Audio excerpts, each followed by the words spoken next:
Disclaimer: this is a fictional dramatization created for artistic, emotional, and educational storytelling purposes. All characters and events are entirely fictional and created using AI tools. No impersonation, misrepresentation, or harm is intended. The content contains scenes of danger involving child characters. However, no real persons or minors were involved in its production. Grace's Love Stories produces scripted, AI-generated stories that promote, entertain, inspire kindness, and emotional connection. We respect our viewers and strictly adhere to YouTube's policies. The great hall of Thorngard did not smell of a wedding. It smelled of damp stone, centuries of spilled wine, and the suffocating, sickly sweet scent of pity. To Lenara Quillen, it smelled like her own execution. She stood at the foot of the iron dais, her head bowed so low that her chin grazed the itchy lace of her collar. The gown was magnificent, a heavy thing of silver silk and crushed velvet, embroidered with river pearls that felt like stones dragging her down into the cold floor. But it was a lie.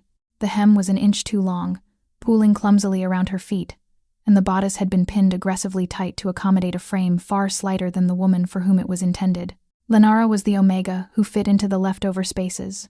The filler, the patch stitched hastily over a wound the kingdom refused to let heal. "Do you?" the high priest's voice rasped, echoing off the vaulted ceiling where banners of war hung limp in the stagnant air. "Lenara of House Quillen, accept the weight and the blood of the Moric line? Do you vow to serve, to bleed, and to bear, until the moon calls you home?" The vows were archaic, cruel. They were not promises of partnership. They were a contract of surrender. Lenara swallowed. Her throat felt lined with ash. She could feel the weight of 300 pairs of eyes boring into her back. She could hear the whispers, soft as rustling dry leaves but sharp as skinning knives. "She is so small, a poor substitute for the Lady Soraya. Look at her hands. They are trembling like a rabbit's. He won't keep her through the winter. Once the alliance is signed, she will be sent to the Silent Tower." "I do," Lenara whispered. The words were barely a breath, lost in the vast, shadowy space. "Louder," the priest commanded, his eyes flat and bored. "I do," she said again, forcing her voice to carry over the hum of the crowd. A ripple of unease went through the room. A weak queen for a warrior kingdom. A fragile, silent omega for the Alpha King known across the continent as the Render. Lenara dared to lift her gaze, just a fraction, to look at the man standing before her. Alpha King Draven Moric was a mountain of a man, a figure carved from midnight and violence. He wore his ceremonial furs like armor, his broad shoulders tense, radiating a heat that Lenara could feel from 2 feet away. He did not smell like the floral oils the servants had doused the room in. He smelled of ozone, of a storm about to break, and deep beneath that, the copper tang of fresh blood.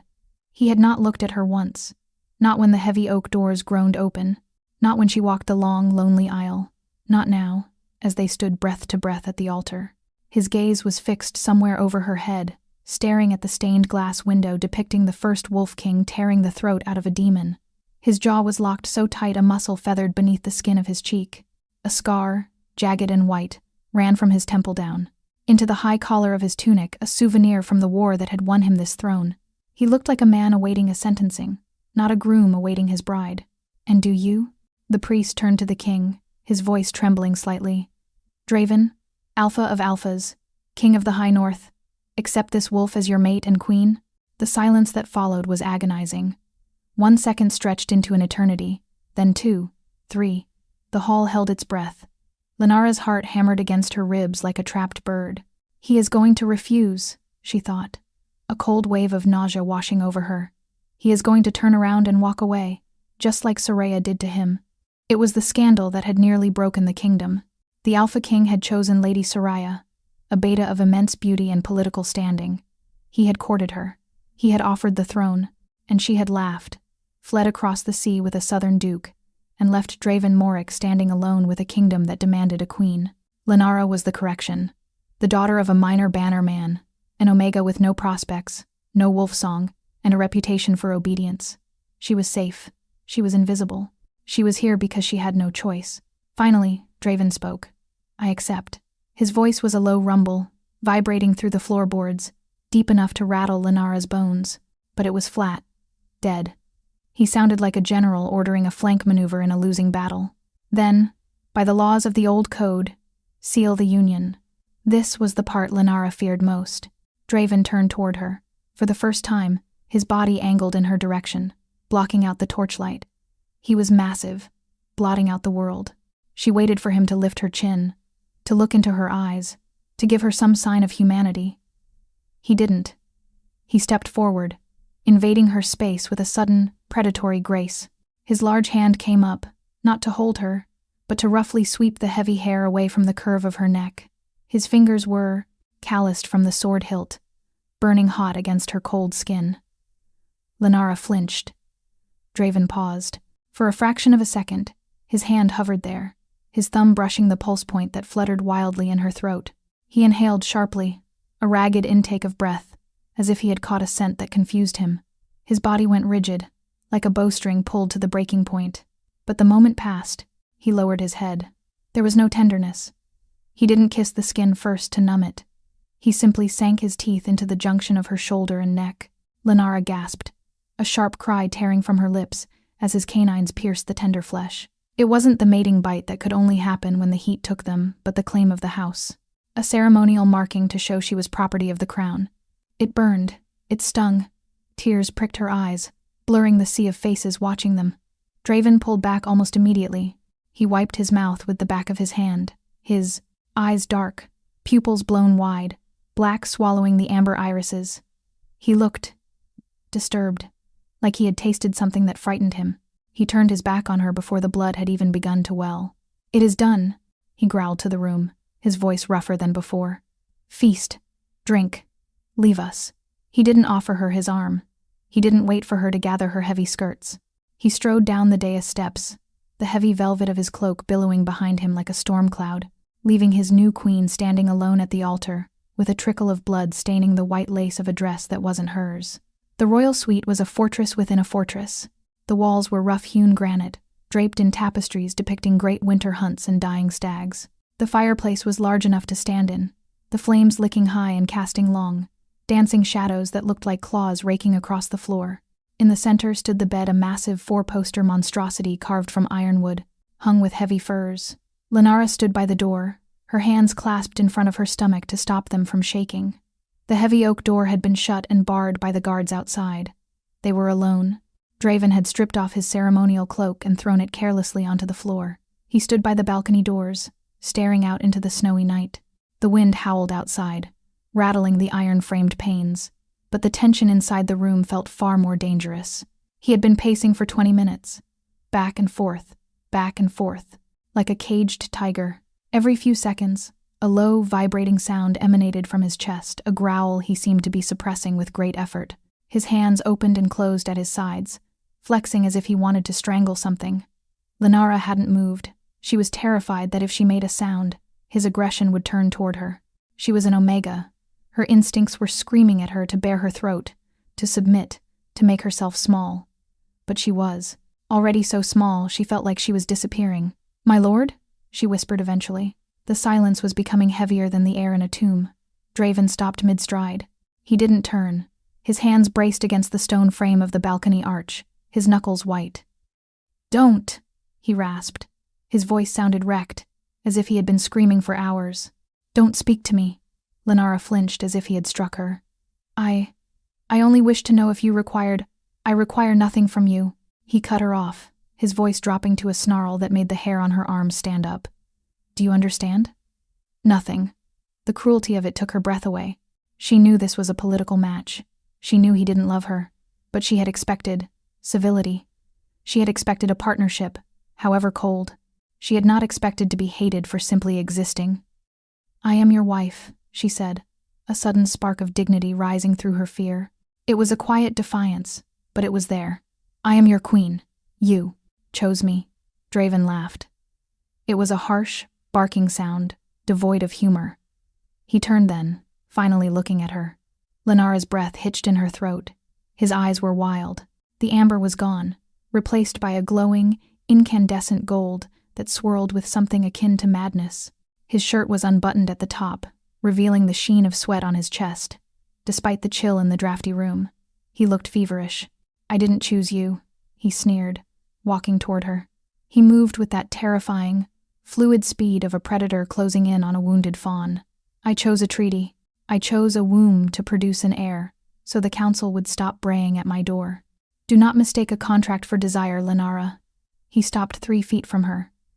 The heat coming off him was suffocating. He smelled of pine and wood smoke, but also of something sharper distress. You are here, he said, his voice dropping to a whisper that scraped against her skin like sandpaper. Because the one I wanted was not. The words landed like physical blows. Because the one I wanted was not. Lenara felt the tears welling, hot and humiliating, but she refused to let them fall. She bit the inside of her cheek until she tasted iron, focusing on the pain to ground herself. I see, she managed to say, her voice steady despite the shattering of her heart. Then I will not burden you with my presence. Draven stared at her, his chest heaving. He looked as if he wanted to say something else, his lips parting, his brow furrowed in a mixture of agony and rage.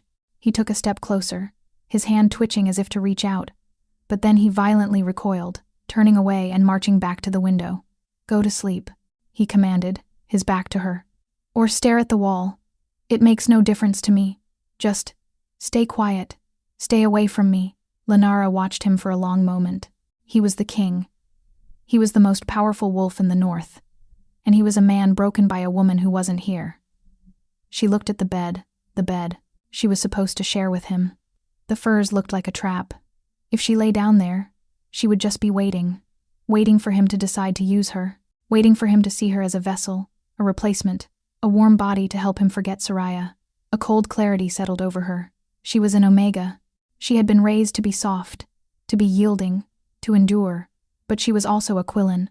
Her father might have been a minor lord, but he had taught her one thing before he died. Dignity is the only thing they cannot take from you unless you give it. She would not sleep in this bed. She would not let him wake up in the morning and look at her with that mix of resentment and disappointment. Quietly, moving with the silent tread that had allowed her to survive 22 years of being overlooked, Lenara walked to the small dressing room adjoining the suite. She didn't change into her nightgown. Instead, she stripped off the heavy, hateful dress. She left it in a pile on the floor, the pearls, clicking against the stone. She found the sturdy traveling cloak she had arrived in a simple gray wool.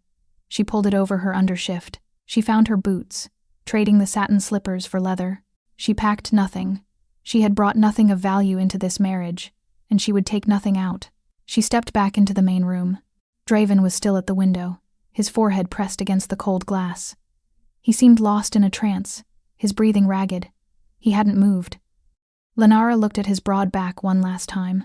A pang of sorrow struck her, sorrow for him, for herself, for the waste of it all. Goodbye, my king, she thought. I hope you find her, because you will never find me again. She turned toward the heavy oak door. It would be difficult to get past the guards, but she knew the castle's servant passages better than anyone realized. She had spent the week before the wedding exploring them, hiding from the courtiers who mocked her. She could be gone before sunrise. She would go to the convent of the Silver Moon in the far west. They took in stray wolves. They wouldn't care that she was a runaway queen. She reached out, her fingers wrapped around the cold iron handle of the door.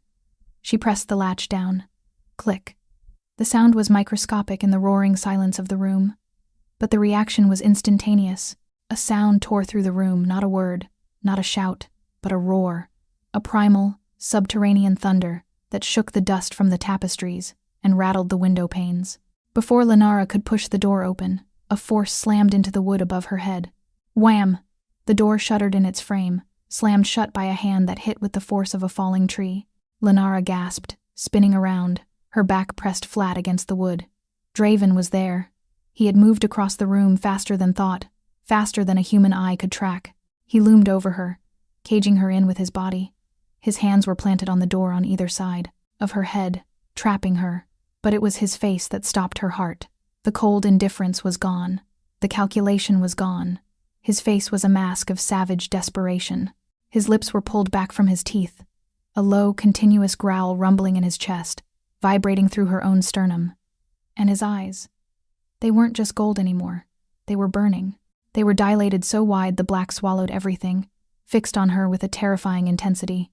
He wasn't looking past her. He wasn't thinking of Soraya. He was looking at her. He was breathing hard, gulping air as if he had been drowning and she was the surface. He leaned in, burying his face in the curve of her neck, right where he had bitten her hours ago. He inhaled, a desperate, shuddering sound, smelling the fear, the resolve, and the hidden scent of her that had been masked by the perfume. Where? His voice was a ruin, a grind of gravel and glass. Where do you think you are going? Lenara trembled, her knees turning, to water. The heat radiating from him was scorching. I am leaving. You said you required nothing. I said nothing, he roared, pulling back to look at her, his hands shaking against the wood. I didn't say leave. I didn't say you could leave. You don't want me, Lenara cried out, the fear giving way to a sudden burst of hysterical honesty. I am the second choice. I am the replacement. I am not Soraya. At the sound of that name, Draven flinched, his eyes squeezing shut for a second. But when they snapped open, the madness was worse. I don't care about Soraya, he snarled, the words tearing out of him as if they hurt physically. He leaned closer, his forehead resting against hers, his weight pressing her into the door. The contact sent a shockwave of electricity through Lenara's body, so strong it made her toes curl. Then why? She whispered, tears finally spilling over. Why treat me like a ghost? Draven's hands curled into fists against the wood, splintering the grain. He looked at her as if he wanted to devour her and as if he was terrified of her, all at once. Because, he rasped, his voice breaking into a whimper that shattered the persona of the king. Because the moment you walked into the hall, the moment I smelled you, he shuddered, his nose brushing against her jawline, inhaling deeply again. My wolf went quiet, he whispered, for the first time in 10 years. The screaming in my head stopped. Lenara froze. And when you touched that handle? Draven continued, his voice rising in panic, his eyes wide and pleading. When I felt you trying to sever the proximity, it felt like you were ripping my ribs open. He moved one hand from the door, his trembling fingers coming up to touch her cheek. He touched her as if she were made of smoke, as if he was afraid she would dissipate. You aren't the replacement, Lenara, he breathed, the realization horror-struck and wholly all at once. Soraya was the mistake. Soraya was the test. His thumb traced her lower lip, his gaze dropping to her mouth, ravenous. You, he growled, the sound vibrating straight into her womb. You are the one the fire recognizes. Lenara stared at him, her world tilting on its axis. This wasn't duty. This wasn't a contract. Draven, she whispered. If you try to leave this room, he said, his voice dropping to a dark, possessive vow, I will burn this castle to the ground to find you. Do not try to walk away from me again. He leaned in, his lips hovering millimeters from hers, the air between them charged with a static that tasted of lightning. You are mine, he whispered into her mouth. God help me. You were always mine. The sound of the key turning in the lock was the loudest thing Lenara had ever heard. It wasn't the guards outside who had turned it. It was Draven. He stood with his back to the heavy oak door, his chest heaving, the iron key clenched in his fist so tightly that his knuckles were gay, white ridges against the dark metal. The room was silent, save for the crackle of the fire and the ragged, harsh sound of his breathing. Lenara was still pressed against the wood, trapped between the hard surface of the door and the wall of muscle that was the king. She could feel the tremors running through his body fine, vibrating shudders like a machine pushed past its limit. You will not leave, he said. It wasn't a question. It wasn't even a command. It was a statement of fact, delivered with the terrifying certainty of a man who would fight the gods to make it true. Lenara's heart was hammering a frantic rhythm against her ribs. Draven, she whispered, her voice trembling. You are frightening me. The words seemed to pierce through the haze of his instinct. He blinked, the glowing gold in his eyes dimming just enough to reveal the amber human iris beneath. He looked down at her, and for a moment, she saw something that looked remarkably like panic. He stepped back. The sudden absence of his heat left her shivering. Draven turned away, pacing toward the fireplace, running a hand through his chaotic hair. I am not trying to frighten you, he rasped, staring into the flames. But you cannot leave this room. Not tonight, not tomorrow. Lenara straightened her cloak, clutching the edges together. She felt exposed, confused. Moments ago, he had claimed she was the one the fire recognized. Now, he was pacing like a warden. Am I a prisoner then? She asked, her voice gaining a sliver of steel. Is that what being a queen means in the north? To be locked away like a hoard of gold? Draven spun around, a growl ripping from his throat. No, you are not a prisoner. You are safe. He said the word as if it tasted foreign. You are here, where I can see you, where I can smell you. He took a step toward her, then stopped himself, his hands flexing at his sides. If you go out there, he gestured vaguely toward the door, toward the rest of the castle, the bond. It stretches, it pulls. It felt like my veins were being drawn out of my body when you touched that handle. Lenara stared at him. She knew of fated mates, the stories the bards sang, full of romance and soft lighting. They spoke of instant love, of souls intertwining. They did not speak of this violence, this terrified, suffocating intensity. You barely know me, she said softly. Yesterday, I was a stranger. An hour ago, I was a burden. An hour ago, I was blind, he countered, his voice dropping.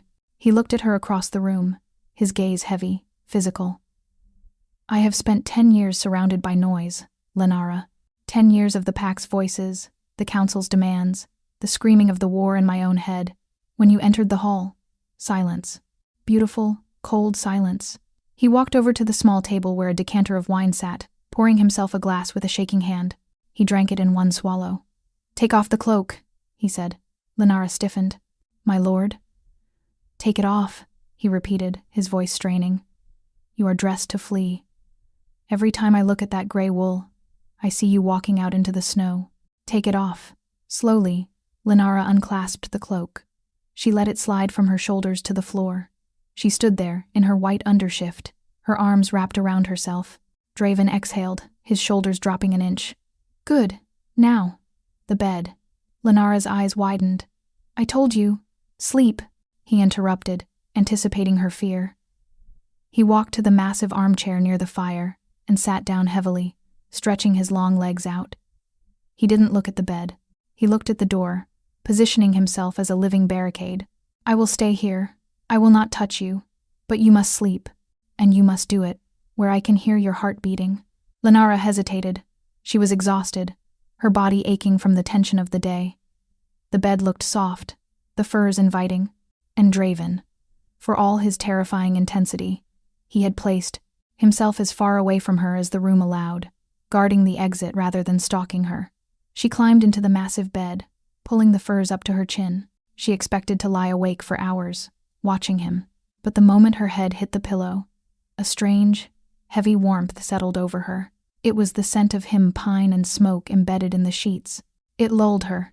The last thing she saw before her eyes drifted shut was the silhouette of the Wolf King, staring into the fire, keeping watch over his unwanted bride. Morning came with a pale gray light filtering through the snow-crusted windows. Lenara woke to the sound of low voices. She sat up, clutching the furs to her chest. Draven was standing by the door, fully dressed in fresh tunic and breeches. He was speaking to the captain of the guard, a scarred warrior named Kalen. The door was cracked open only an inch. Double the patrol on the east wing, Draven was saying, his voice a low rumble.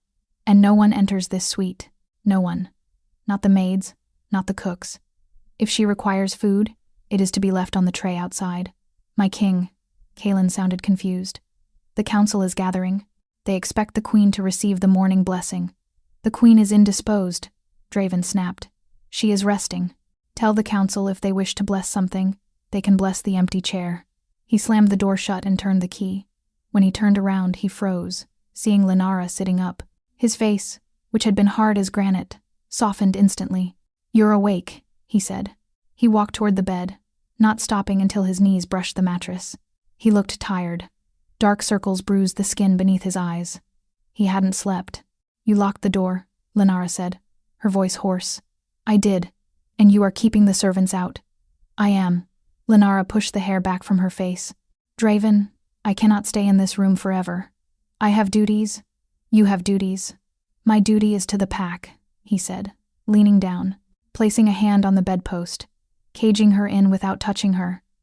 And right now my wolf believes that if you leave my sight, something will take you. It is irrational. I know this. But the instinct is roaring so loud I cannot hear myself think. He reached out, his hand hovering over her head. He looked like he wanted to pet her, to reassure himself she was solid. I have to go to the council, he said, the words sounding like a confession of pain. I have to leave the room. Lenara saw the struggle in his eyes.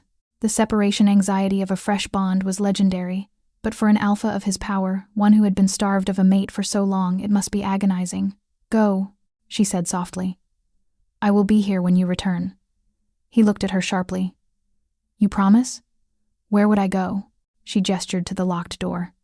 You have made Thorngard a fortress. Draven didn't smile. He leaned down, his face inches from hers.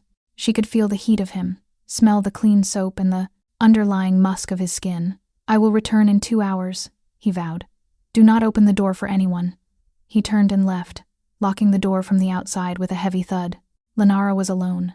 She rose and dressed in the only other gown that had been left in the room, a deep blue velvet that was, again, slightly too large. She moved through the suite, touching the cold stone walls, the tapestries, the iron poker by the fire. It was a beautiful room.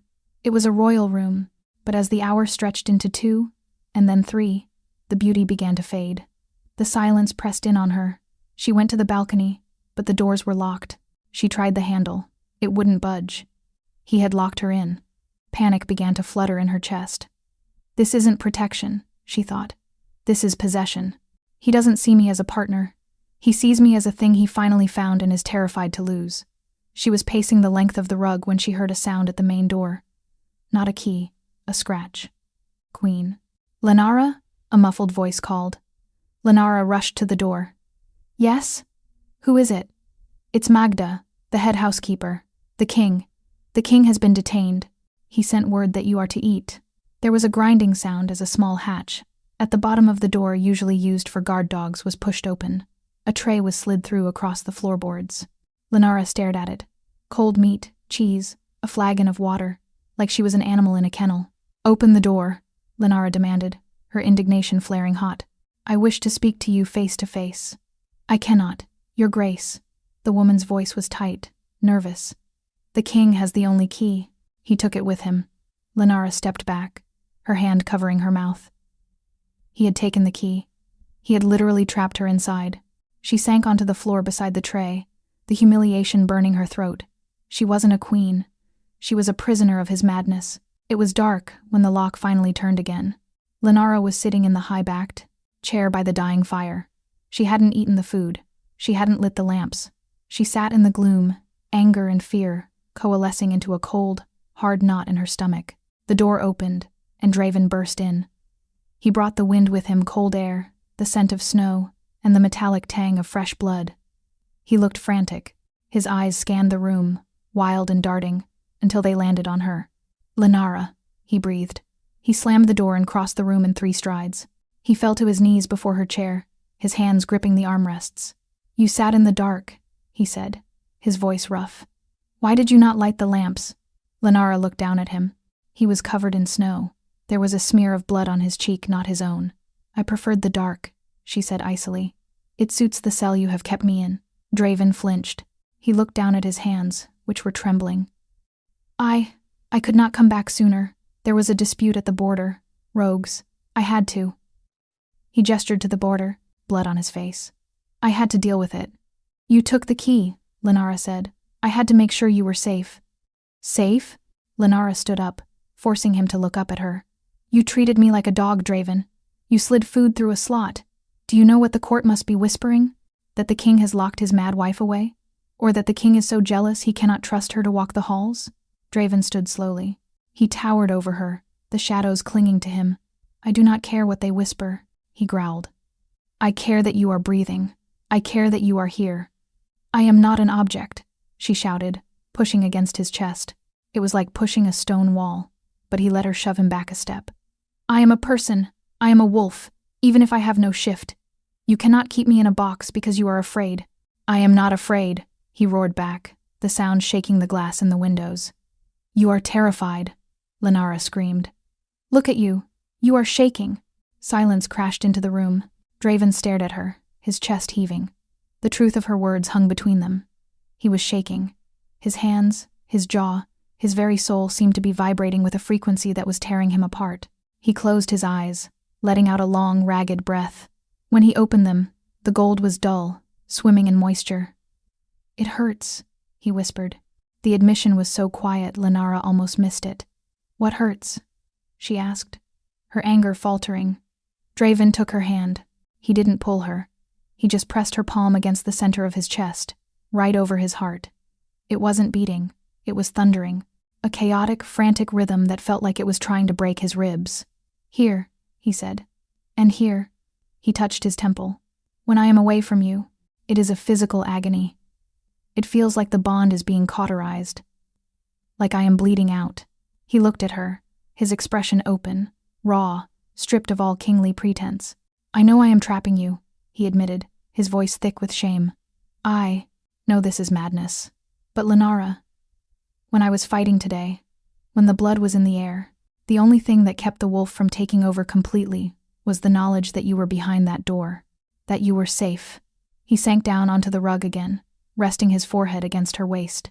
It was a gesture of supreme submission. The Alpha King, kneeling at the feet of the unwanted Omega. "Help me," he whispered into the velvet of her dress. "I do not know how to do this. I do not know how to have this fire inside me without burning everything down." Lenara looked down at him. She felt the heat of his forehead through the fabric. She felt the desperation in his grip on her hips. This wasn't the arrogance of a tyrant. This was the vulnerability of a creature who had been alone in the dark for so long that the light was blinding him. Slowly, tentatively, Lenara reached out. Her fingers brushed through his dark hair, scratching lightly against his scalp. Draven let out a sound, a half sob, half purr, and pressed harder into her. The tension in his shoulders began to bleed away. The frantic rhythm of his heart under her other hand began to slow, syncing with hers. "We cannot go on like this," she said softly, continuing to stroke his hair. "You cannot be my jailer, Draven." "I know," he mumbled. "Tomorrow," she said firmly, "I leave this room. You can come with me. You can surround me with guards. But I will walk out of that door on my own 2 feet." Draven went still. He stayed silent for a long time, soaking in her touch, his breathing evening out. Finally, he looked up. His eyes were clear amber again. "Tomorrow," he agreed. "But tonight, let me keep the door locked, just for tonight." Lenara looked at the heavy door, then back at the man kneeling before her. She realized then that the cage wasn't for her, it was for him. He needed the walls to keep his own sanity contained. "Just for tonight," she whispered. Draven rose, lifting her, effortlessly into his arms. He carried her to the bed, but this time, he didn't retreat to the chair. He lay down beside her, on top of the covers, fully clothed, his back to the door and his face buried in the curve of her neck. He wrapped an arm around her waist, a heavy iron weight that anchored her to the mattress. "Mine," he murmured into her skin, the word vibrating through her body. Lenara lay in the darkness, listening to the wind howl outside. She was trapped. She was burdened. But as the king's breathing slowed into sleep, and his warmth seeped into her cold bones, she realized she was no longer the second choice. She was the only thing keeping the monster at bay, and that was a far more dangerous place to be. The promise of freedom was a heavy thing. Lenara stood before the tall mirror in the dressing room, the morning light cruel and bright against her pale skin. The maids had dressed her in black and silver, the colors of House Morick. The gown was structured, high-collared, and severe, meant to project power. But Lenara felt less like a queen and more like a child playing dress-up in a warrior's armor. "You look regal. Your Grace," one of the maids murmured, adjusting a pin in Lenara's hair. The girl's eyes darted away, unable to hold Lenara's gaze. Even the servants knew. Everyone knew. The door to the suite opened. Draven filled the frame. He had traded his chaotic, shirt-sleeve desperation of the night before for the cold, hard polish of the king. He wore a tunic of charcoal wool, a heavy chain of iron links across his chest, and his sword strapped to his hip. His hair was pulled back, revealing the sharp angles of his face and the white scar that bisected his collar. He stopped when he saw her. The air in the room shifted instantly. The pressure drop was palpable, a physical weight that made the maids scurry back, heads bowed. Draven didn't speak to them. He walked straight to Lenara, his boots heavy on the stone floor. He stopped behind her, his eyes finding hers in the reflection of the mirror. He looked calm, but Lenara could feel the hum of him, a low-frequency vibration, like a generator running just beneath the floorboards. He reached out, his large hands settling on her shoulders. The heat of his palms seeped through the heavy velvet of her gown, branding her. "You are pale," he said, his voice low. "I am nervous," Lenara admitted, watching his reflection. The council, the court, they will be watching. Let them watch, Draven growled, his thumbs digging slightly into her muscles. Let them see that you are still breathing. Let them see that I have not torn you apart. He leaned down, his lips brushing the shell of her ear. Stay close to me. If you drift more than an arm's length away, I cannot promise I will not cause a scene. It was a warning, but it sounded like a plea. I will stay close, she whispered. He offered her his arm. It was stiff, hard as rock. She laid her hand upon it, feeling the tension in his forearm. Together, they walked out of the sanctuary of the suite and into the lion's den. The great hall was prepared for the midwinter feast. Long tables groaned under the weight of roasted meats, winter root vegetables, and flagons of dark northern ale. The air was thick with the smell of rosemary, searing fat, and the musk of 300 wolves.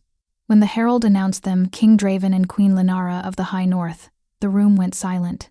It wasn't the respectful silence of subjects greeting their monarch. It was the hungry, curious silence of a pack, assessing a weakness. They walked the length of the hall to the high table. Lenara kept her chin up, fixing her eyes on the empty throne beside Draven's. She could feel the gazes raking over her. Assessing her hips, too narrow. Her scent, too faint. Her aura, non-existent. They reached the dais. Draven pulled out her chair himself, a breach of protocol that caused a ripple of whispers. He didn't sit until she was settled. When he took his own seat, he shifted his heavy chair closer to hers, the wood screeching against the stone, until their elbows were touching. The feast began. It was an ordeal of noise and feigned laughter. Lords and ladies came to pay their respects, bowing low, offering hollow congratulations. Draven was terse with them, his hand resting visibly on the table, inches from Lenara's, his fingers tapping a rhythmic, agitated beat. Lenara picked at her food. She felt like an imposter at her own wedding feast. Then, the great doors at the far end of the hall groaned open again. The sound was different this time. Louder, more deliberate. A hush swept over the room, starting from the back and rolling forward like a tide. The music died. The clatter of cutlery stopped. Lenara looked up. Standing in the archway, framed by the snowy night outside, was a vision of gold. She wore a cloak of white fur that looked soft as clouds, draped over a matter's gown of shimmering gold silk that clung to every curve. Her hair was a cascade of spun sunlight, falling to her waist in loose, perfect waves. She was tall, statuesque, and radiant. It was Lady Soraya, the first choice. Lenara's heart stopped. Her blood turned to ice in her veins. Soraya didn't look ashamed. She didn't look like a woman who had fled the kingdom in disgrace. She looked like a queen returning from a long journey. She glided into the hall, followed by a small retinue of servants carrying chests. She walked with a confidence that Lenara had never possessed, the confidence of a woman who knows she is desired. The silence in the hall was absolute. Every eye darted from Soraya to Draven, waiting for the explosion. Lenara felt Draven go rigid beside her. It wasn't fear. It was a sudden violent spike of aggression. His scent flared acrid, burning ozone so strong it made Lenara cough.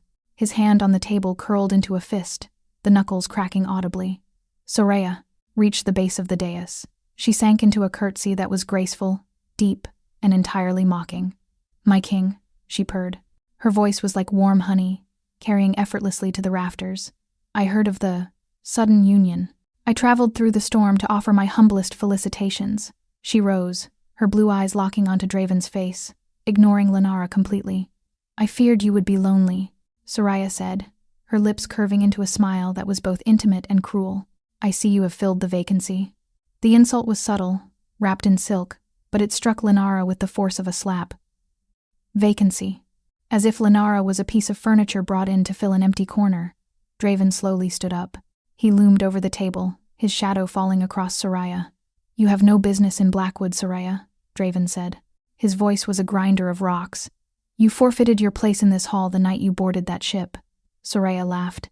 It was a light, tinkling sound. "Oh, Draven, don't be so dramatic. We both know why I left.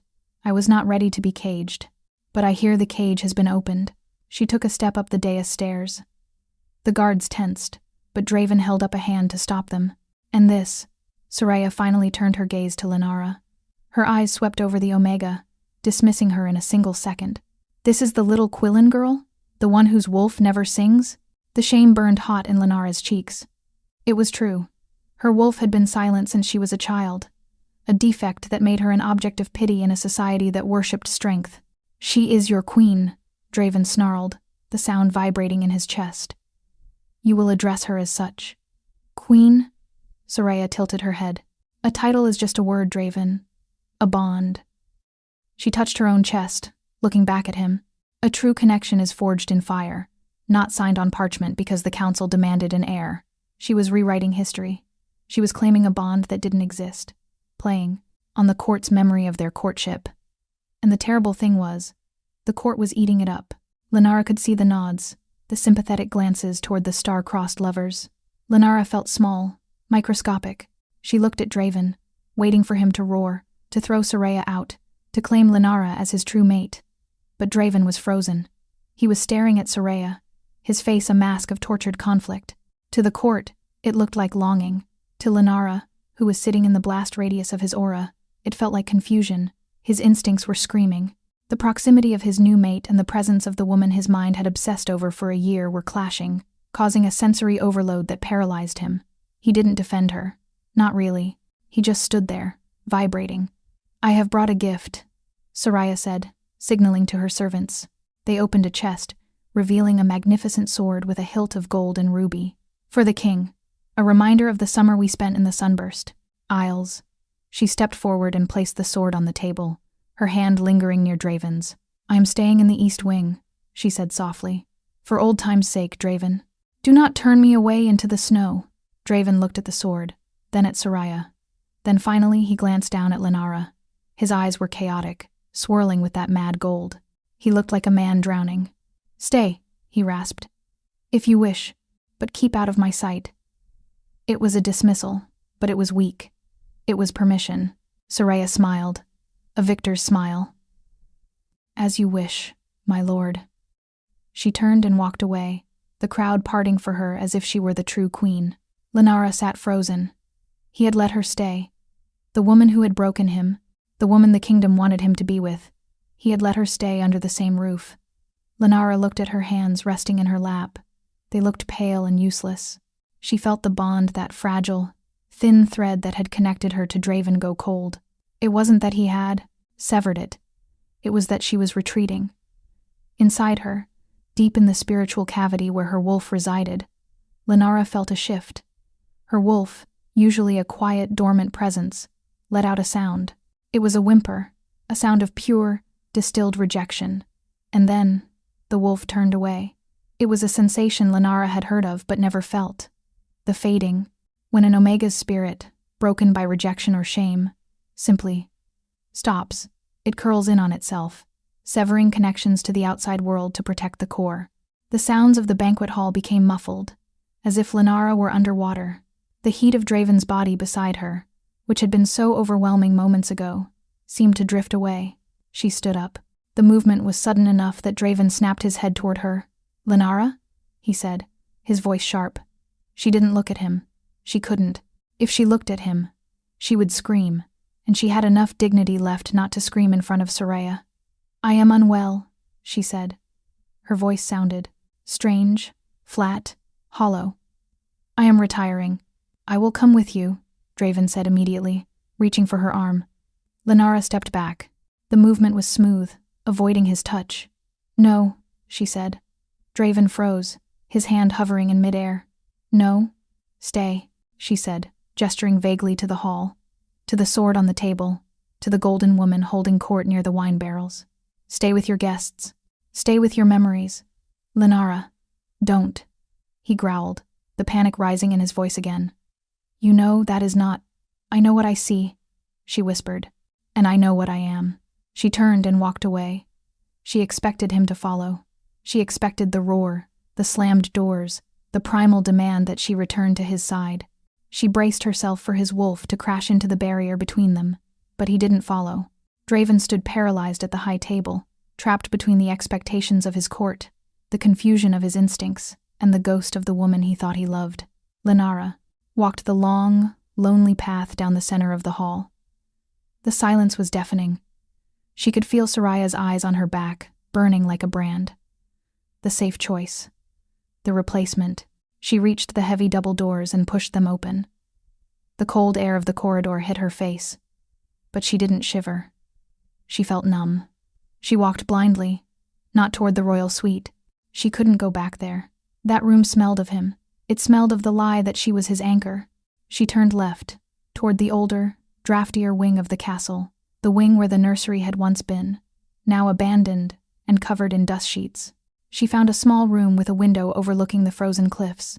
There was no fire, no furniture except a wooden bench. Lenara sat down on the hard wood.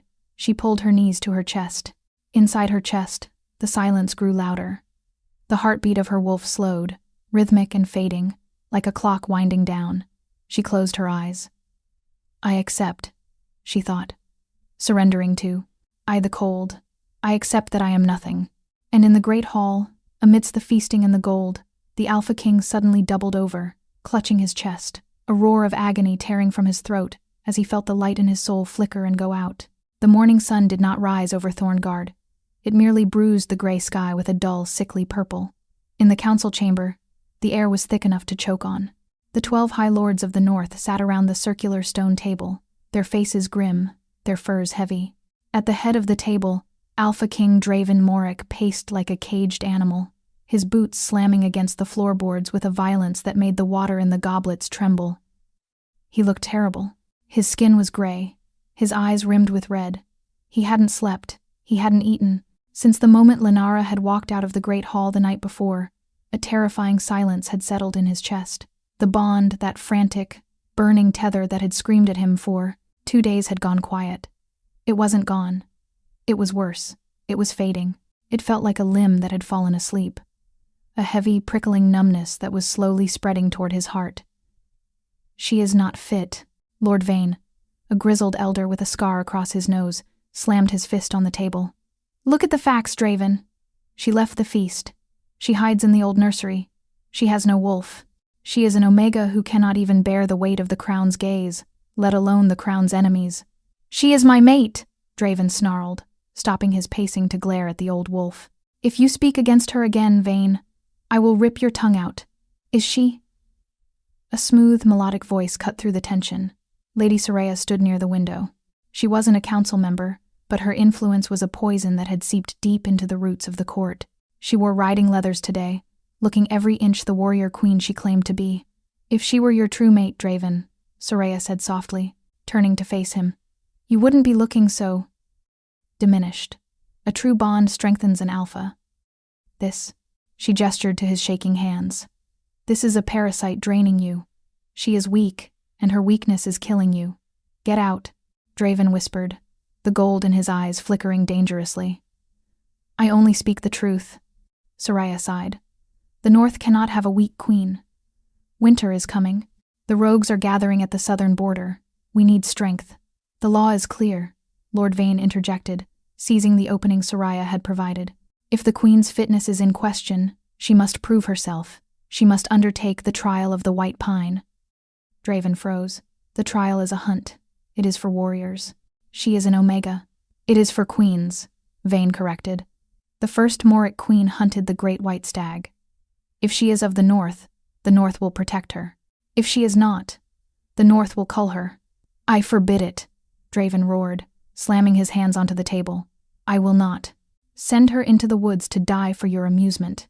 You have no choice, Vane roared back, standing up. Unless you wish to abdicate.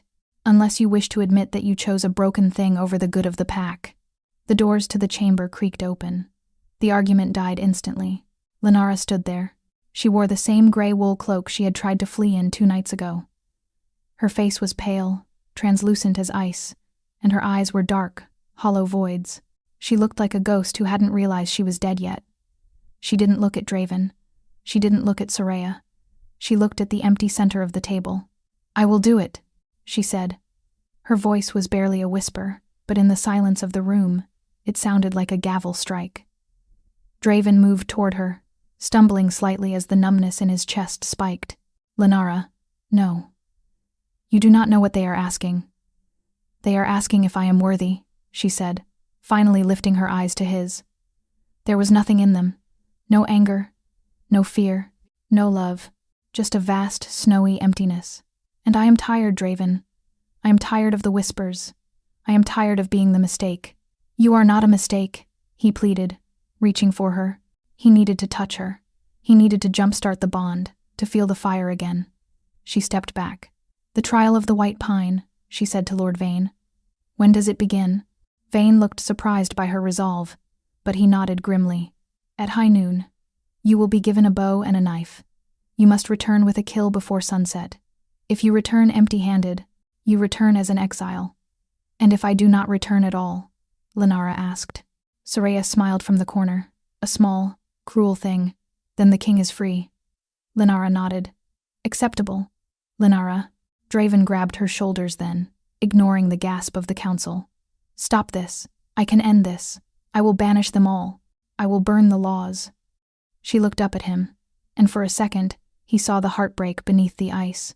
You cannot burn the truth, Draven. You want her. Everyone wants her. Let the forest decide. She pulled away from him. The loss of contact made him stagger physically. I will be ready at noon, she said, and she turned and walked away. The stables were bustling with activity. The trial was not a private affair. It was a spectacle. The court had gathered, wrapped in furs, eager to see the false queen fail. Draven was legally forbidden from participating in the hunt. He was forbidden from stepping foot in the woods until the sun touched the horizon. It was an ancient rule designed to ensure the queen didn't rely on the king's strength. He stood on the battlements, his knuckles white as he gripped the icy stone, watching the courtyard below. He saw Lenara mount a white mare. She looked impossibly small. They had given her a bow that looked too heavy for her arms, and a quiver of arrows. Soraya was there, mounted on a black stallion. She wasn't participating in the trial, but she was leading the honor guard that would ride to the edge of the forest. Draven's wolf was howling in his head. Protect, claim, save. But the human part of him was paralyzed by the crushing weight of the law and the terrifying apathy he had seen in Lenara's eyes. She wasn't fighting to live. She was fighting to end it, one way or another. The horn blew, a low, mournful sound that echoed off the mountains. Lenara didn't look back at the castle. She kicked her horse into a gallop and disappeared into the tree line. The forest was silent. The ancient pines of the high north were giants, their branches heavy with snow, blocking out most of the weak sunlight. The air was so cold it burned the lungs, freezing the moisture in Lenara's nose with every breath. She rode for an hour, deeper and deeper into the wilds. She wasn't looking for game. She was just riding. The cold felt good. It matched the cold inside her. The numbness of the bond was a relief after the agonizing hope of the first night. She realized now that Draven's reaction, his madness, hadn't been love. It had been instinct. Biology. He was an alpha reacting to a proximity trigger. It meant nothing against the history he had with Soraya. Let the winter take me, she thought. It is a cleaner death than fading away in the corner of his palace. Her mare whinnied nervously, its ears flicking back. Lenara pulled on the reins. Easy, she whispered. The woods had changed. The silence wasn't peaceful anymore. It was predatory. She slid off the horse, tying the reins to a sapling. She needed to hunt. If she was going to die, she would die trying. She was a Quillen. She wouldn't give Soraya the satisfaction of finding her frozen on the back of a horse. She unslung the bow. It was heavy, the wood stiff from the cold. She pulled an arrow from the quiver. A twig snapped. Lenara spun around, drawing the bowstring. Her arms shook, but she held it. Nothing, just the wind shifting the snow. She moved forward, stepping carefully over the roots, hidden beneath the white powder. She tracked the prints of a snow hare, but her mind was wandering.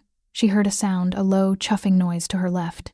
She turned, raising the bow. From the shadows of a dense thicket, a wolf emerged. But it wasn't a shifter. It was a timber wolf, a feral beast, huge and gray, with yellow eyes that held no intelligence, only hunger. And it wasn't alone. Two more slid out from behind the trees, flanking her. Lenara's heart hammered. This was it.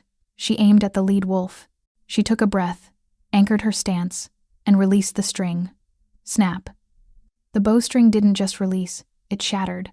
The twine snapped in the middle with a sound like a whip crack, lashing back and slicing Lenara's cheek. The arrow flopped harmlessly into the snow at her feet. Lenara stared at the broken bow in horror. The string had been cut. Not all the way, just enough that the tension of a full draw would snap it. Soraya.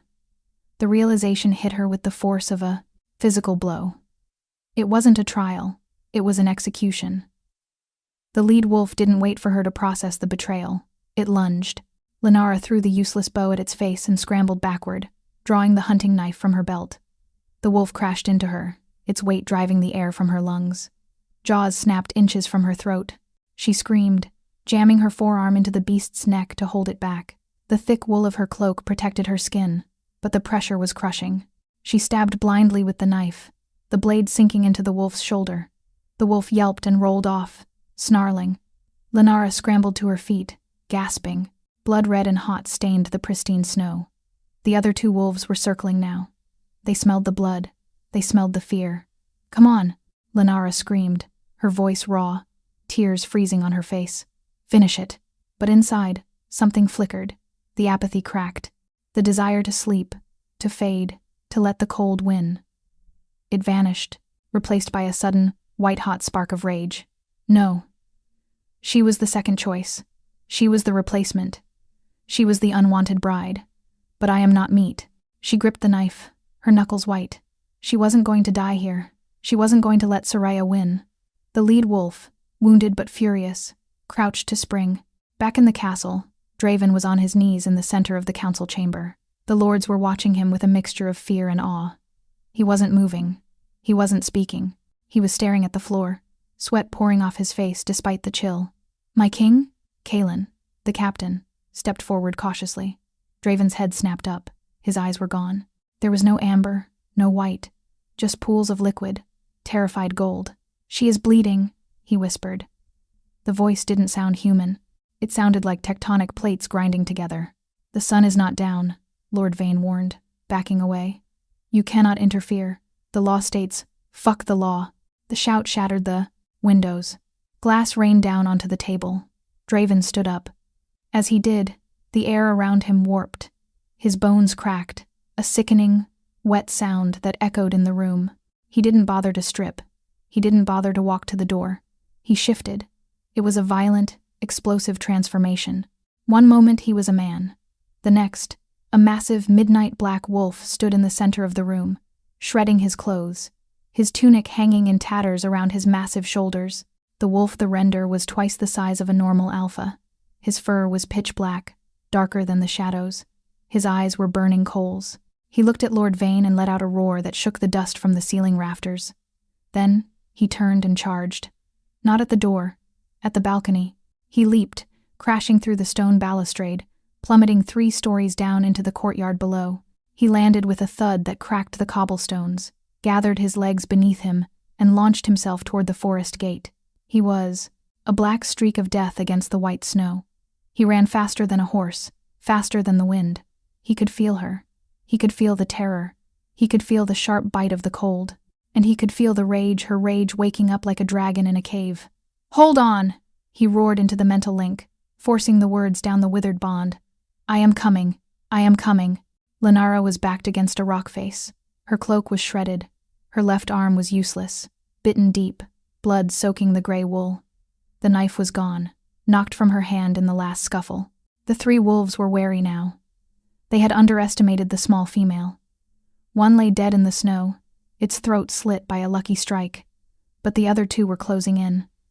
Lenara was dizzy. The loss of blood was making the world tilt. So this is it, she thought. She looked up at the sky through the branches. The sun was beginning to dip. One of the wolves, the larger one, lowered its head and snarled. It tensed its hind legs. Lenara closed her eyes, and then the world exploded. A black blur crashed out of the tree line. It hit the attacking wolf with the force of a freight train. There was a sickening crunch of bone, a yelp that was cut short, and then silence. Lenara opened her eyes. Standing over her was a monster, a wolf of nightmares, massive and black, with fur that seemed to absorb the light. It stood over the broken body of the timber wolf, its chest heaving. The third timber wolf took one look at the apex predator, tucked its tail, and fled into the woods. The black wolf didn't chase it. Slowly, terrifyingly, it turned to face Lenara. Its muzzle was wet with blood. Its teeth were bared. It was growling, a low, continuous sound that vibrated in Lenara's bones. Lenara pressed herself against the rock, trembling. She knew this wolf. She had seen it in the stained glass. She had heard the stories. Draven. But he didn't look like a husband. He looked like a beast lost to the madness. His eyes were wild, scanning her, focusing on the blood dripping from her arm. He took a step toward her. "Draven," she whispered. He growled louder, snapping his jaws at the air. He was fighting himself. The bloodlust was high, the instinct to kill everything in the vicinity overwhelming. He moved closer, looming over her until his shadow swallowed her whole. He lowered his massive head, sniffing her injured arm. Lenara didn't breathe. One bite, and her arm would be gone. But he didn't bite. He let out a high-pitched whine, a sound so at odds with his size it broke Lenara's heart. He began to lick the wound, rough, frantic laps of his tongue, cleaning the blood, sealing the skin with his saliva. He pushed his face into her neck, whining, nudging her, checking her for other breaks. He was frantic, checking her legs, her ribs, pushing her with his nose. "Safe, safe, mine, bleeding. Who did this? Kill them." The voice wasn't spoken. It smashed into her mind, a telepathic roar that nearly knocked her. Unconscious. The bond had snapped open. It wasn't a trickle anymore. It was a floodgate. Lenara gasped, clutching her head as Draven's emotions poured into her. Not pity, not duty, pure, unadulterated terror, and a love so violent, so possessing, it felt like being burned alive. Draven shifted. It was ugly. He forced the change, bones snapping back into human shape, leaving him kneeling in the snow, naked, shivering, covered in the blood of the wolf he had just killed. He grabbed her face with both hands, smearing blood on her cheeks. "Who touched the bow?" He screamed at her, his eyes manic. "Who touched the bow? Lenara?" Lenara stared at him, shaking. "The string." It snapped. "It was cut." Draven roared, looking at the broken weapon in the snow. "I smell the oil. I smell the blade on the string." He pulled her into his chest, wrapping his arms around her so tight she couldn't breathe. He rocked her back and forth in the snow. "They tried to kill you," he sobbed, pressing, his face into her bloody hair. "They tried to take you." He looked up at the sky, where the sun was finally setting. "I will kill them," he vowed, his voice dropping to a demon's whisper. "I will kill them all." The return to Thorngard was a cortege of fury. Draven carried Lenara the entire way. He refused the horse. He refused the cloak offered by a terrified guard who had met them at the tree line.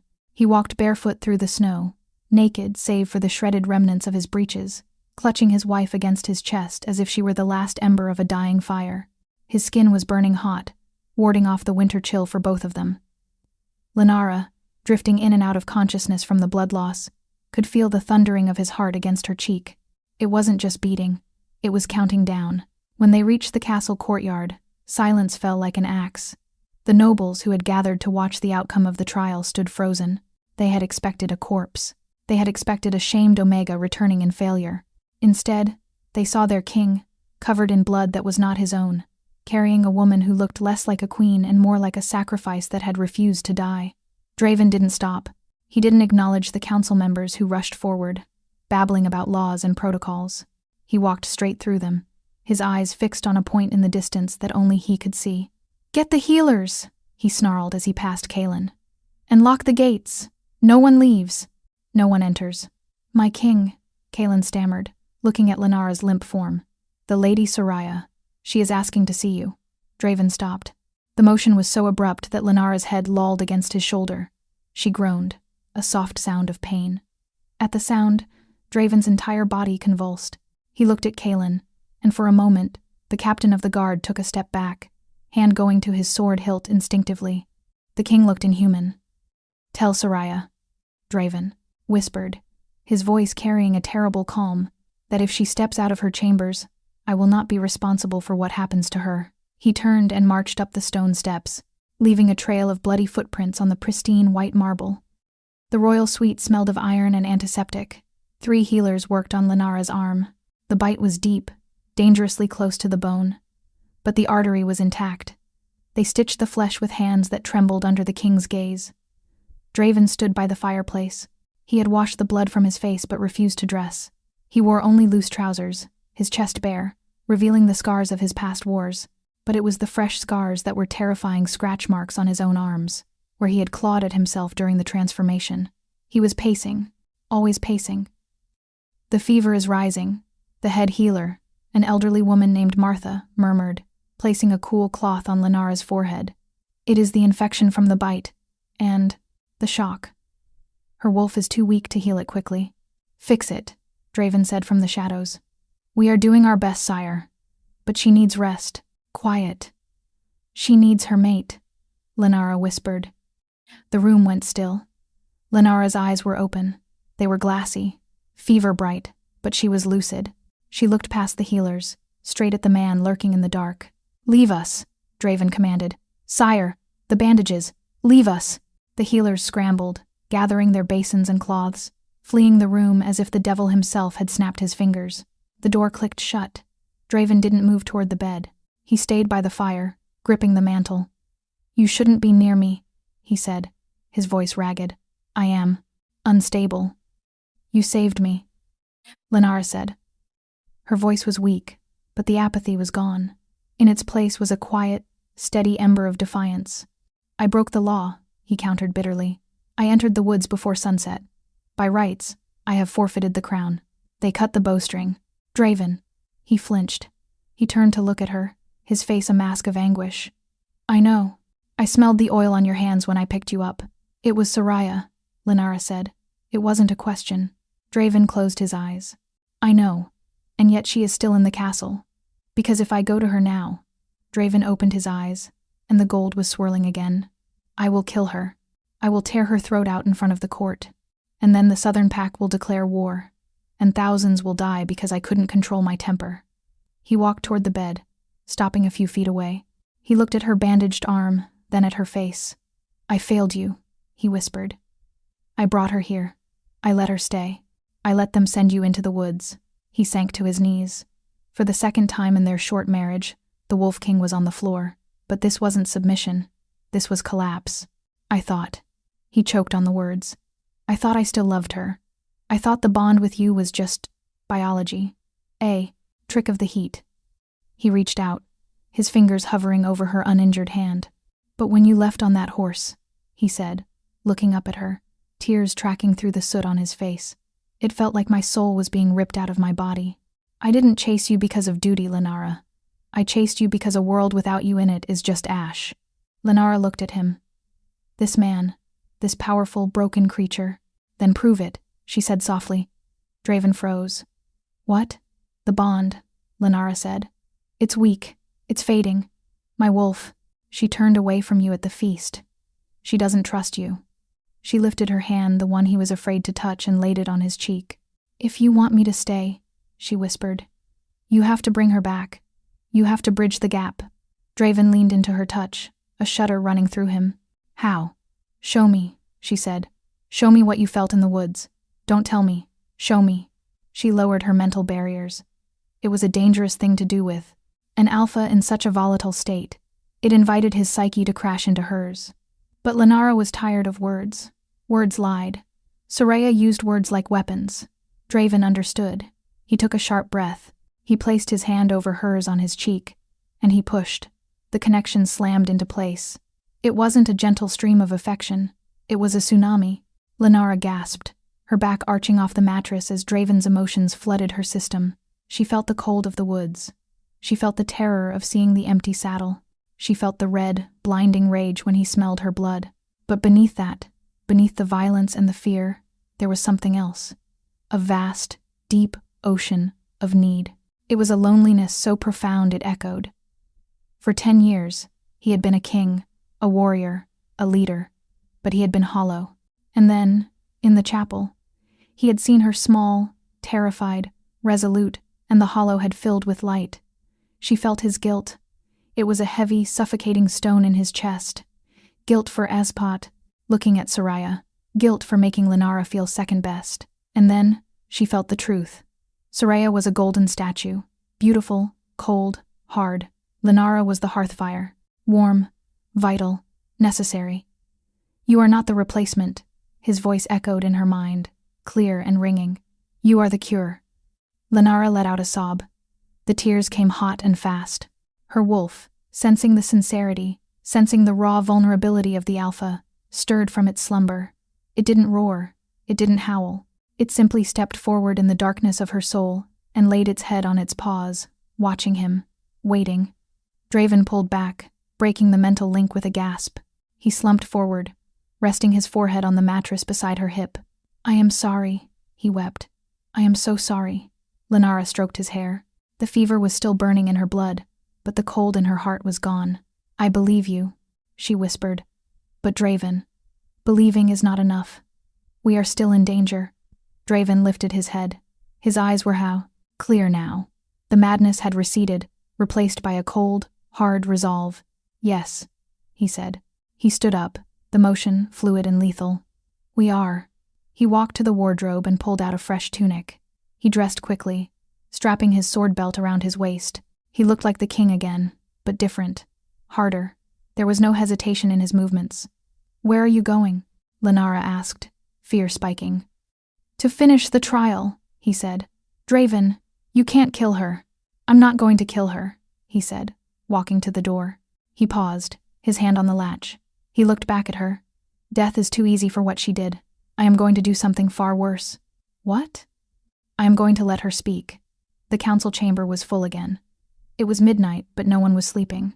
The castle was in lockdown. Draven kicked the doors open. He strode to the head of the table.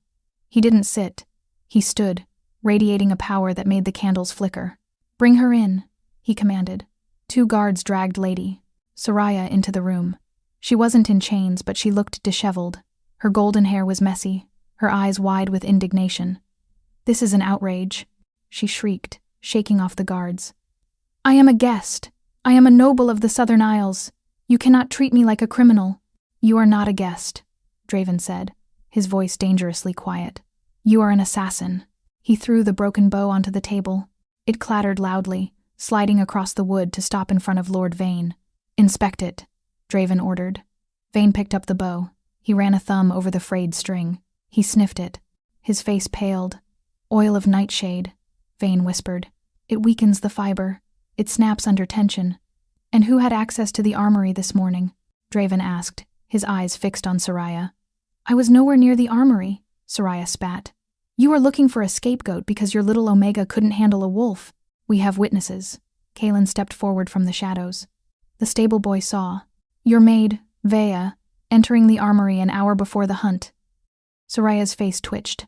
Just a fraction, but it was enough. "Vea is a fool," Soraya said quickly. "If she did something, she did it on her own." "Did she?" Draven walked around the table, closing the distance between them. "Or did she do it because she was promised a place in the new queen's court?" He stopped in front of her. The court held its breath. This was the moment, the love of his life versus the wife he was forced to take. "You left me, Soraya," Draven said softly. "You left because you wanted power, and you thought the South offered more of it. You came back because you heard I had taken a mate, and your vanity couldn't stand the idea of someone else sitting on your throne. I came back for you," Soraya cried, reaching for his hand. "Draven, look at me. Remember us. Remember the fire." Draven looked at her hand, then he looked at her eyes. "I remember," he said. "I remember that you never asked about the pack. I remember that you never visited the sick. I remember that you loved the crown, not the king." He stepped back, avoiding her touch. "There is no fire here, Soraya. Just ash." He turned to the council. "Lenara Quillen survived the trial," he announced, his voice booming. "She faced the wolves. She bled for this house, and she was betrayed by one of our own guests. The punishment for sabotage of a royal trial is death," Lord Vane said, his voice trembling. "No," Draven said. "I will not stain my floor with her blood." He looked at Soraya, who was now pale, realizing the charm was broken. "You are exiled," Draven pronounced. "Not just from Thorngard, from the north. If your foot touches the snow of my kingdom after sunrise, you will be hunted down like the rogue you are." "You can't do this," Soraya screamed. "I am the true queen. The stars said so." "The stars are silent," Draven said coldly. "Get her out of my sight." The guards seized her. Soraya screamed, thrashing, cursing Lenara's name, cursing Draven's weakness. Her voice echoed down the corridor until the heavy doors slammed shut, cutting off the noise. Silence returned to the chamber. Draven looked at the High Lords. They looked back, uncertain, fearful. They had seen their king choose the weak Omega over the golden perfection of Soraya. They had seen him break the law to save her. "Does anyone else question the queen's fitness?" Draven asked softly. No one spoke. "Good," Draven said. "Then we have a war to prepare for. Because Soraya will not go quietly. She will run to the south, and she will tell them we are vulnerable." He placed his hands on the table, leaning forward. "Let them come," he growled. "Let them see what happens when they threaten what is mine." Later that night, Draven returned to the suite. Lenara was asleep. The fever had broken, her skin cool and damp. He sat in the chair by the bed, watching her chest rise and fall. He was exhausted, his body aching from the shift and the stress. But he felt clear. For the first time in years, the noise in his head was gone. Lenara stirred. Her eyes fluttered open. She saw him watching her. "Is she gone?" she whispered. "She is gone," Draven said. "And the council? They are terrified, as they should be." Lenara managed a weak smile. She reached out her hand. Draven took it. He brought her knuckles to his lips, kissing them reverently. "Rest now, my queen," he murmured. The storm is over. But as he watched the firelight dance on the walls, Draven knew the storm wasn't over. It was just changing direction. Soraya was vengeful, and the south was hungry.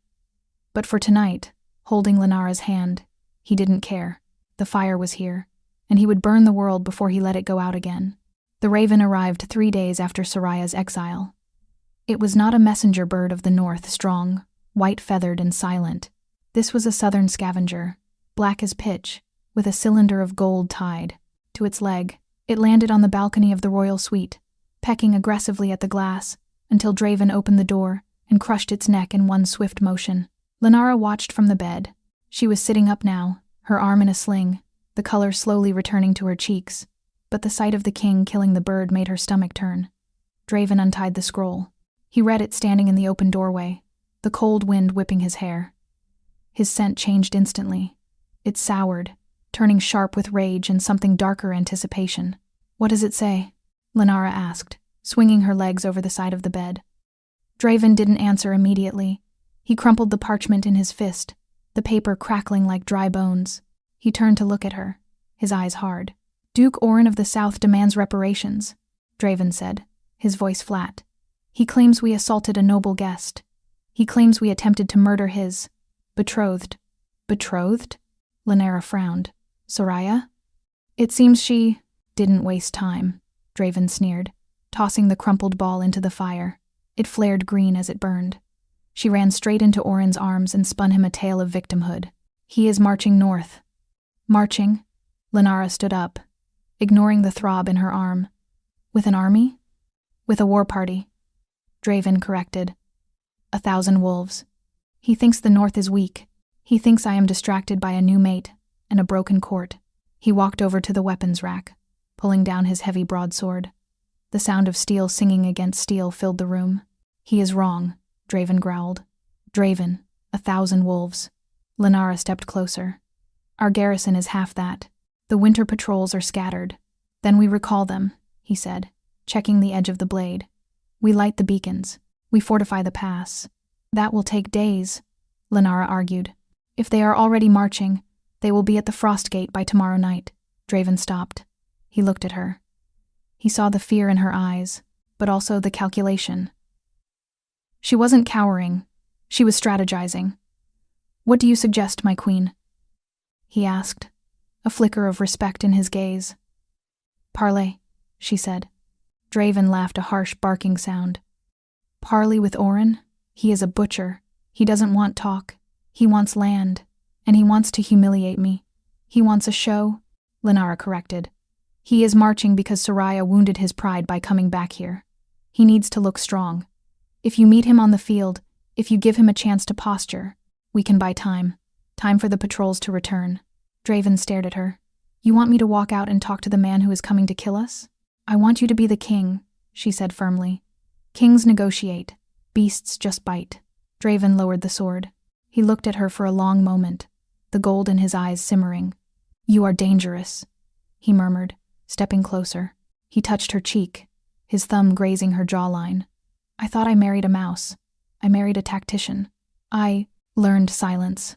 Lenara whispered. You learn a lot when no one thinks you are listening. Very well. Draven nodded.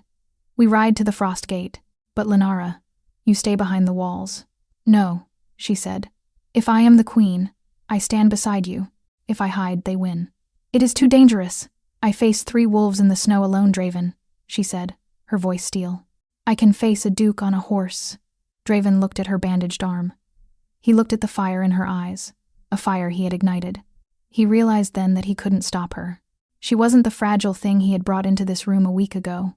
Fine, he breathed. But if an arrow flies, you run. The Frost Gate was a narrow canyon, the only safe passage through the mountain range that separated the north from the fertile lands of the south. It was a natural choke point. High cliffs of black granite rose on either side, dusted with snow. The wind howled through the gap like a dying god. Draven and Lenara sat on their tourney, horses at the northern end of the pass. Behind them stood 500 of the king's personal guard, grim men and women in heavy furs and iron armor. Ahead, the southern army was a sea of gold and red banners. They looked out of place in the snow. Their armor was polished brass, their cloaks bright velvet. They were flashy, loud, and arrogant. At the front rode Duke Oren. He was a thick-set man with a beard braided with gold wire. Beside him, wrapped in white furs that looked pristine against the mud, rode Soraya. When she saw Draven, she smiled. It was the smile of a cat that has cornered a bird. Draven didn't smile. He sat motionless on his black warhorse, a monolith of dark fury. Lenara was beside him on her white mare, her injured arm strapped to her chest, her good hand holding the reins. She wore no crown, just a hood of gray wolf fur. The 2 parties met in the center of the pass, 50 yards apart. King Draven! Oren's voice boomed, amplified by the canyon walls. You look chilled. Perhaps you need a fire to warm you? His men laughed. It was a crude threat, but effective. State your business, Oren, Draven called back. His voice didn't boom. It cut through the wind, sharp and clear. You are trespassing. I am retrieving my property, Oren gestured to Soraya. My lady tells me she was insulted, threatened, exiled from her home. She attempted to murder my queen, Draven said. Lies, Soraya cried out, her voice shrill. He is lying, Oren. He is trying to cover his own shame. He banished me because I wouldn't be his mistress. Oren's face darkened. He looked at Lenara. So this is the replacement? The silent one? He rode a few paces closer, his horse dancing on the ice. She doesn't look like much, Oren sneered. A pale little thing. Does she even speak? Or is she just for breeding? Draven's growl was audible across the distance. His hand moved to his sword. Lenara reached out and touched his arm. Wait, she signaled. She nudged. Her horse forward. Just 2 steps, enough to separate herself from Draven's shadow. I speak, she said. Her voice wasn't loud, but the wind carried it. It was calm, cold, and I say that you are a fool, Duke Oren. Oren blinked. The laughter in his ranks died down. A fool? Oren sputtered. I have 1,000 spears at my back, girl, and you are standing in the Frost Gate. Lenara pointed up at the cliffs. Look up. Oren looked up. So did Soraya. High above, on the ridges of the canyon, silhouettes appeared. Archers. Hundreds of them. They weren't the king's guard. They were the mountain clan's wild wolves who owed allegiance to no one but the old code. Draven looked at Lenara, stunned. He hadn't ordered this. The North remembers, Lenara said, her voice ringing out. The mountain clans remember my father. He traded with them when the crown ignored them. They do not serve the king, but they protect the Quillen blood. It was a bluff. Partially. Her father had traded with them, yes, but she hadn't summoned them. They must have seen the banners and come to investigate. But Lenara seized the moment, weaving it into a weapon. If you attack, Lenara continued, locking eyes with Oren, those arrows will rain down before your spears can even be lowered. You will die in this canyon, Oren. And for what? For a woman who has already betrayed one king? Oren looked at the archers. He looked at the narrow, treacherous path behind him. He looked at Soraya, whose face had gone pale. Doubt flickered in his eyes. She told me the North was divided, Oren muttered. She lied, Lenara said simply. The North is one pack. Soraya turned on Oren. Attack! They are bluffing. Those are just savages. Silence, Oren snapped at her. He looked back at Draven. He was a greedy man, but not a suicidal one. A battle in a box canyon against high ground was a massacre waiting to happen. If I turn back, Oren grunted. I look weak. If you turn back. Draven spoke up, his voice resonating with sudden understanding of Lenara's play. You look merciful. You look like a man who spared a lesser force out of chivalry. He offered Oren an out, an excuse to leave with his dignity intact. Oren chewed his lip. He looked at Soraya, then at the archers, then at the darkening sky. The winter is too harsh for a campaign, Oren announced loudly, addressing his own men. We will not waste southern blood on frozen rocks. He wheeled his horse around. Oren, Soraya screamed, grabbing his arm. You promised me the throne. Oren shook her off. I promised you vengeance, woman. I didn't promise you my death. He signaled the retreat. The southern army, grumbling but obedient, began to turn in the narrow space. Soraya sat alone on her horse for a moment. She looked across the gap at Draven and Lenara, her face twisted into a mask of pure distilled hatred. This isn't over, she shrieked. The curse is not broken, Draven. You will never be happy. The ice will take you. Draven didn't respond. He just watched her. With a final scream of frustration, Soraya kicked her horse and galloped after Oren's retreating forces. Draven waited until they were out of sight. Then, he slumped slightly in the saddle, letting out a long breath. He turned to Lenara. The mountain clans? He asked, raising an eyebrow. Lenara looked up at the cliffs. The silhouettes were gone. They had vanished into the snow as silently as they had appeared. My father gave them grain during the Great Famine, she said softly. They sent a raven to me this morning. They said they were watching. Draven stared at her. You summoned an army I didn't even know existed. I didn't summon them, she said modestly. I just invited them to watch the show. Draven laughed. It was a genuine, full-throated sound of joy that echoed off the canyon walls. He reached over and grabbed her good hand, pulling her knuckles to his lips right there in front of his entire guard. Remind me never to play chess against you. He grinned. Lenara smiled back.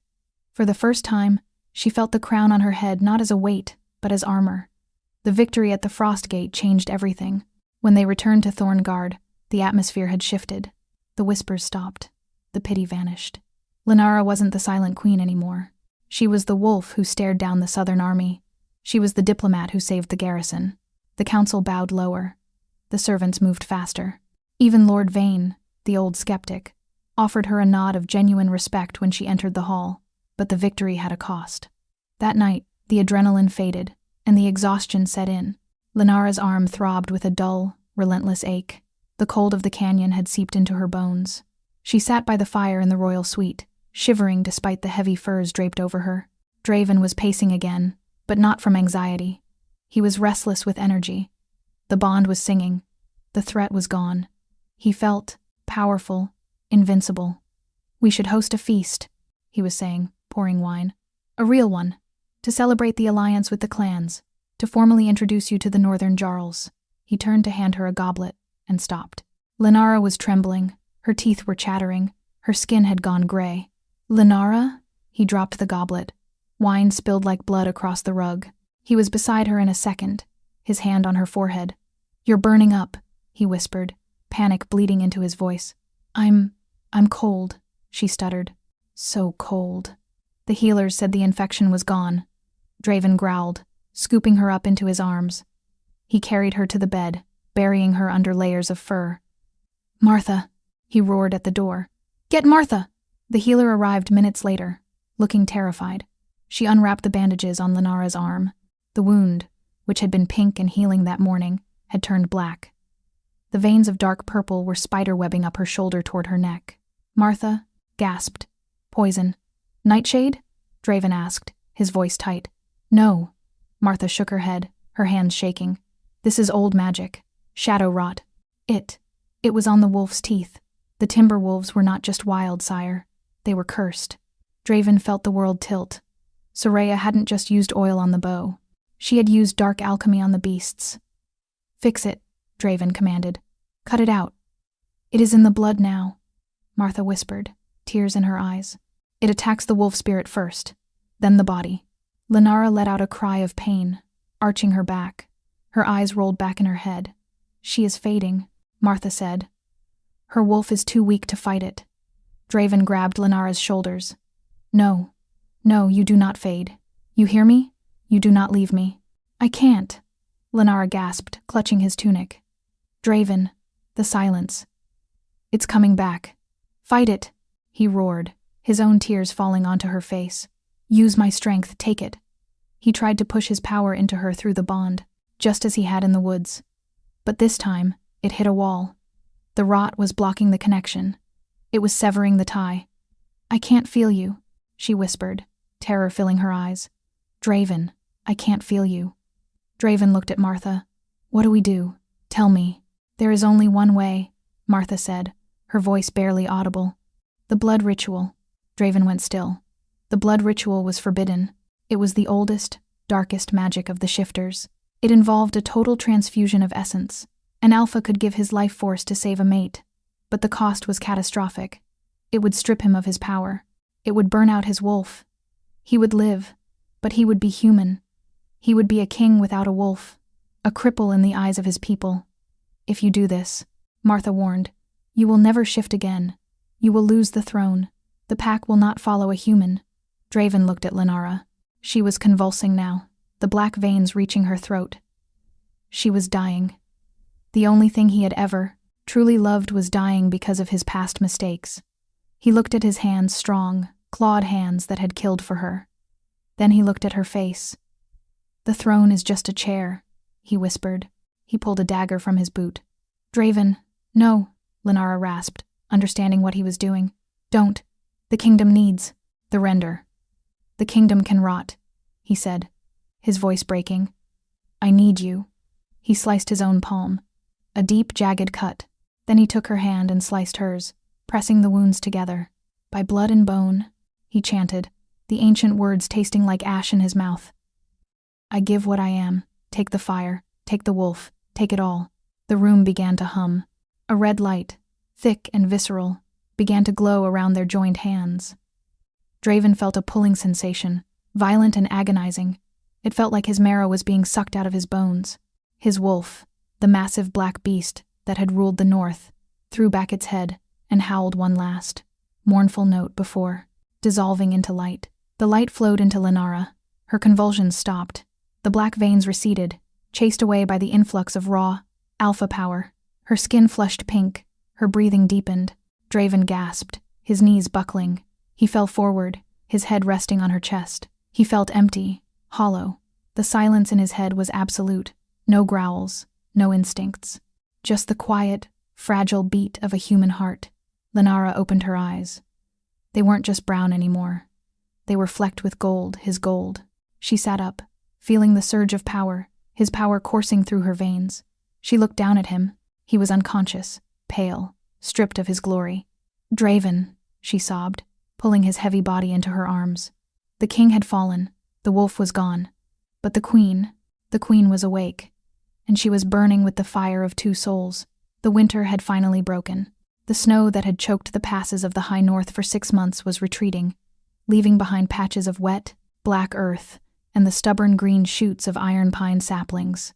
The air no longer bit, it merely nipped, carrying the scent of thaw and running water. Thorngard had changed. The castle walls were still formidable, the stones still dark and imposing against the sky, but the gates were open. Traders from the mountain clans moved freely in the courtyard, their rough ponies laden with furs and silver, haggling with the castle merchants. The silence that had once defined the stronghold, a silence of fear and rigid protocol, had been replaced by the hum of life. Queen Lenara stood on the balcony of the royal suite. She looked different. The fragile, terrified girl who had stood in the chapel a year ago was gone. In her place stood a woman of undeniable presence. She wore a gown of deep crimson velvet, cut to allow for movement, with a belt of silver links resting on her hips. Her hair was braided back in the style of the warrior wives, revealing the scar on her cheek, a thin white line, where the bowstring had snapped. But the biggest change was in her eyes. They held a glint of gold that never fully faded, a remnant of the power that hummed just beneath her skin. She wasn't just the queen. She was the anchor. Thinking of the border? A voice asked from behind her. Lenara smiled, not turning. Thinking of the spring? Draven stepped out onto the balcony. He moved differently now. The predatory, fluid grace of the Wolf King was gone, replaced by the solid, heavy tread of a man. He wore a tunic of simple gray wool, no armor, no heavy furs. The scar on his neck was still there, stark white against his skin, but the tension that used to radiate from him, the constant, vibrating threat of violence, had vanished. He came to stand beside her, resting his hands on the stone railing. His hands were calloused from the axe, not the sword. He had spent the morning chopping wood for the fires, a task he claimed kept his mind sharp now that the instincts were gone. "The council is gathering," Draven said, looking out over his kingdom. "Lord Vane wants to discuss the grain tithes. Lord Vane always wants to discuss the tithes." Lenara sighed, leaning into him. "He worries we gave too much to the clans." "Let him worry," Draven shrugged. "It keeps him busy." It had been a hard year. When Draven had performed the blood ritual, saving Lenara's life at the cost of his wolf, the fallout had been catastrophic. The council had tried to depose him. A human king was anathema to the old code. They had called for a challenge, demanding he step down. But they hadn't reckoned on Lenara. She remembered the day she walked into the council chamber, 3 days after the ritual, with Draven pale and weak at her side. She remembered Lord Vane drawing his sword to demand the crown. And she remembered what happened next. She hadn't shouted. She hadn't begged. She had simply let the power Draven had poured into her, the essence of the render flare. She had shifted, right there in the hall, not into a normal wolf, but into a creature of terrifying size, her fur silver-tipped with black, her eyes burning with the Alpha's authority. She had stood over Draven, a guardian monster, and let out a roar that shattered the stained glass windows. "He is the king," her voice had thundered in their minds. "And I am his strength. Challenge him, and you challenge the wolf within me." The council had knelt. Not to him, perhaps, but to them, to the partnership. They accepted a human king because the queen held the teeth for both of them. "Are you happy?" Lenara asked softly, breaking the silence. Draven looked at her. His eyes were amber again, human and warm. "Happy?" He tested the word. "I don't know if that's the word. I feel quiet." He turned to face her, brushing a stray hair from her forehead. "For 30 years, Lenara, I had a storm in my head. I had voices. I had urges to kill, to claim, to run. I was powerful, yes. But I was a slave to the moon." He took her hand, the one he had scarred to save her, and pressed it to his chest. His heart beat steadily. Thump, thump, thump. No racing, no panic. "Now," he whispered, "I just have you." "Is it enough?" she asked, the old insecurity flickering for just a second. "To be ordinary?" Draven laughed. "There is nothing ordinary about being married to you, my love. You terrify the High Lords more than I ever did." He pulled her into his arms, wrapping her in his warmth. He didn't run hot like a furnace anymore, but he was warm enough. "I miss the wolf sometimes," he admitted, resting his chin on her head. "I miss the speed. I miss the senses. But then I look at you, breathing, alive, ruling this kingdom better than I ever could. And I know I made the only trade that mattered." A sound from the nursery interrupted them, a cry, sharp, demanding, and loud. They both froze. Then they smiled. "Your son is awake," Draven said. "Our son," Lenara corrected. "And he sounds like he's hungry." They walked back inside, hand in hand, toward the cradle that sat by the fire. Inside lay the heir to the north. Baby Kaelin, named for the loyal captain, was 3 months old. He had a tuft of black hair and eyes that were currently scrunched shut in indignation. But as Lenara reached down to pick him up, the baby opened his eyes. One was brown, like his mother's. The other was gold, bright, glowing, wolf gold. Draven stared at the child, his breath hitching. "He has it," Draven whispered. "He has the fire." Lenara rocked the baby, who quieted instantly at her scent. "Of course he does. He is a Morik." "He will be strong," Draven said, a shadow crossing his face. "He will have the storm." "Yes," Lenara said firmly, "but he won't be alone in it. We will teach him. You will teach him how to be a man before he becomes a beast." Draven reached out and let the baby grip his finger. The infant's grip was shockingly strong. "I was the second choice," Lenara murmured, looking down at her son. "And you were the cursed king. And look at us now." Draven kissed her temple. "Fate is a funny thing, Lenara. It breaks us to fit us together." A knock came at the door. "Enter," Draven called. It was Kaelin, the captain. He bowed low. "My king, my queen, a message from the south." Lenara stiffened. "Oren?" "No." Kaelin shook his head, a grim smile on his face. "From the Southern Council. Duke Oren is dead. A hunting accident, they say. Though rumors say he was pushed from his horse. And Soraya? Draven asked, his voice void of any emotion. Disappeared, Kaelin said. After Orin died, she was turned out by his heir, last seen boarding a merchant ship bound for the eastern deserts. She has nothing, sire. No title, no gold, no pack. Draven nodded slowly. Let her go. She is a ghost now. He dismissed Kaelin. The room was quiet again. The fire crackled. The baby cooed, playing with the silver chain of Lenara's belt. Draven walked back to the window, looking out at the melting snow. He thought about Soraya, alone on a ship, chasing a power that would always outrun her. He thought about the wolf he had lost, the black beast that was now a part of his wife. He thought about the boy in the cradle, who would one day have to carry the weight of the crown. But mostly, he thought about the woman standing by the fire. The Omega who was told she was replaceable.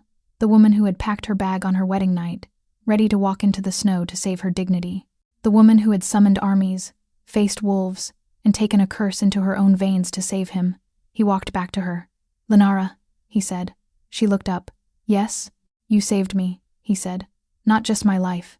You saved my soul. Lenara smiled, and in the firelight, she looked eternal. I just filled the empty space, Draven, she whispered, echoing the words of her old shame but turning them into a promise. I filled it so nothing else could ever get in. Draven kissed her. Then, it was a human kiss. Soft, slow, tender, devoid of the biting, frantic hunger of the bond, but filled with a deep, abiding love that would outlast any winter. Outside, the sun broke through the clouds, flooding the valley with light. The ice on the river cracked with a sound like a cannon shot, signaling the end of the freeze. The render was gone. The Silent Queen was gone. In their place stood a family, unbroken, unbound, and finally, home.